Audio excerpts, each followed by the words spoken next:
Hey, this is 1001 Investing Channel. We are here with tips and secrets about investing. So please pay attention to this audio. Advice from brokerage houses. Probably the largest volume of information and advice to the security-owning public comes from stockbrokers. These are members of the New York Stock Exchange and of other exchanges, who execute buying and selling orders for a standard commission. Practically all the houses that deal with the public maintain a statistical or analytical department, which answers inquiries and makes recommendations. A great deal of analytical literature, some of it elaborate and expensive, is distributed gratis to the firm's customers, more impressively referred to as clients. A great deal is at stake in the innocent-appearing question whether customers or clients is the more appropriate name. A business has customers, a professional person or organization has clients. The Wall Street brokerage fraternity has probably the highest ethical standards of any business, but it is still feeling its way toward the standards and standing of a true profession. In the past, Wall Street has thrived mainly on speculation, and stock market speculators as a class were almost certain to lose money. Hence it has been logically impossible for brokerage houses to operate on a thoroughly professional basis. To do that would have required them to direct their efforts toward reducing rather than increasing their business. The farthest that certain brokerage houses have gone in that direction, and could have been expected to go, is to refrain from inducing or encouraging anyone to speculate. Such houses have confined themselves to executing orders given them, to supplying financial information and analyses, and to rendering opinions on the investment merits of securities. Thus, in theory at least, they are devoid of all responsibility for either the profits or the losses of their speculative customers. Most stock exchange houses, however, still adhere to the old-time slogans that they are in business to make commissions and that the way to succeed in business is to give the customers what they want. Since the most profitable customers want speculative advice and suggestions, the thinking and activities of the typical firm are pretty closely geared to day-to-day trading in the market.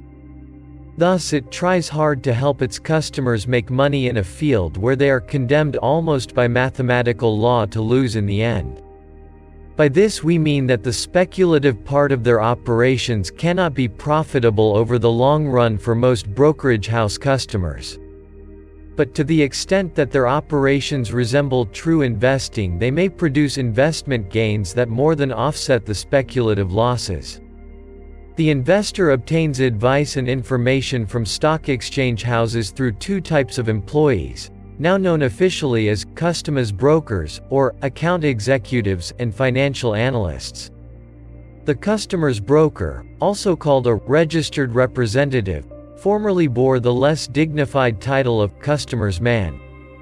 Today he is for the most part an individual of good character and considerable knowledge of securities, who operates under a rigid code of right conduct. Nevertheless, since his business is to earn scions, he can hardly avoid being speculation-minded. Thus the security buyer who wants to avoid being influenced by speculative considerations will ordinarily have to be careful and explicit in his dealing with his customer's broker.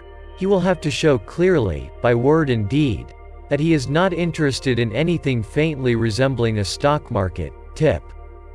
Once the customer's broker understands clearly that he has a real investor on his hands, he will respect this point of view and cooperate with it. The financial analyst, formerly known chiefly as security analyst, is a person of particular concern to the author, who has been one himself for more than 5 decades and has helped educate countless others. At this stage we refer only to the financial analysts employed by brokerage houses. The function of the security analyst is clear enough from his title. It is he who works up the detailed studies of individual securities, develops careful comparisons of various issues in the same field, and forms an expert opinion of the safety or attractiveness or intrinsic value of all the different kinds of stocks and bonds. By what must seem a quirk to the outsider, there are no formal requirements for being a security analyst. Contrast with this the facts that a customer's broker must pass an examination, meet the required character tests, and be duly accepted and registered by the New York Stock Exchange. As a practical matter, nearly all the younger analysts have had extensive business school training, and the oldsters have acquired at least the equivalent in the school of long experience. This may be a good place to make a suggestion about the long-term bond of the future. Why should not the effects of changing interest rates be divided on some practical and equitable basis between the borrower and the lender? One possibility would be to sell long-term bonds with interest payments that vary with an appropriate index of the going rate. The main results of such an arrangement would be: 1. The investor's bond would always have a principal value of about 100, if the company maintains its credit rating, but the interest received will vary, say, with the rate offered on conventional new issues. 2. The corporation would have the advantages of long-term debt, being spared problems and costs of frequent renewals of refinancing, but its interest costs would change from year to year. Over the past decade, the bond investor has been confronted by an increasingly serious dilemma. Shall he choose complete stability of principal value, but with varying and usually low, short-term interest rates? Or shall he choose a fixed interest income, with considerable variations, usually downward, it seems, in his principal value? It would be good for most investors if they could compromise between these extremes, and be assured that neither their interest return nor their principal value will fall below a stated minimum over, say, a 20-year period. This could be arranged, without great difficulty, in an appropriate bond contract of a new form. Important note: in effect, the U.S. government has done a similar thing in its combination of the original savings bonds contracts with their extensions at higher interest rates. The suggestion we make here would cover a longer fixed investment period than the savings bonds, and would introduce more flexibility in the interest rate provisions.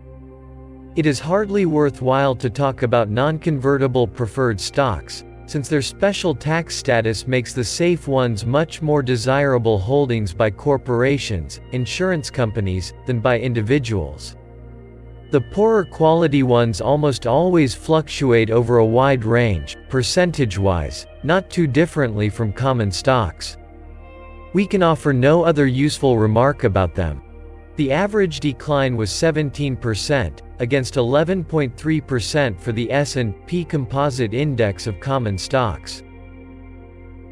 In the great majority of cases, the employing brokerage house can be counted on to assure itself of the qualifications and competence of its analysts. The customer of the brokerage firm may deal with the security analysts directly, or his contact may be an indirect one via the customer's broker. In either case, the analyst is available to the client for a considerable amount of information and advice. Let us make an emphatic statement here. The value of the security analyst to the investor depends largely on the investor's own attitude. If the investor asks the analyst the right questions, he is likely to get the right, or at least valuable, answers. The analysts hired by brokerage houses, we are convinced, are greatly handicapped by the general feeling that they are supposed to be market analysts as well. When they are asked whether a given common stock is sound, the question often means, is this stock likely to advance during the next few months? As a result, many of them are compelled to analyze with one eye on the stock ticker, a pose not conducive to sound thinking or worthwhile conclusions. In the next section of this book, we shall deal with some of the concepts and possible achievements of security analysis. A great many analysts working for stock exchange firms could be of prime assistance to the bona fide investor who wants to be sure that he gets full value for his money, and possibly a little more. As in the case of the customer's brokers, what is needed at the beginning is a clear understanding by the analyst of the investor's attitude and objectives. Once the analyst is convinced that he is dealing with a man who is value-minded rather than quotation-minded, there is an excellent chance that his recommendations will prove of real overall benefit. Thanks for watching. I will upload a video every day with tips and solutions. So, for more, please like it and subscribe. It's free. Bye-bye.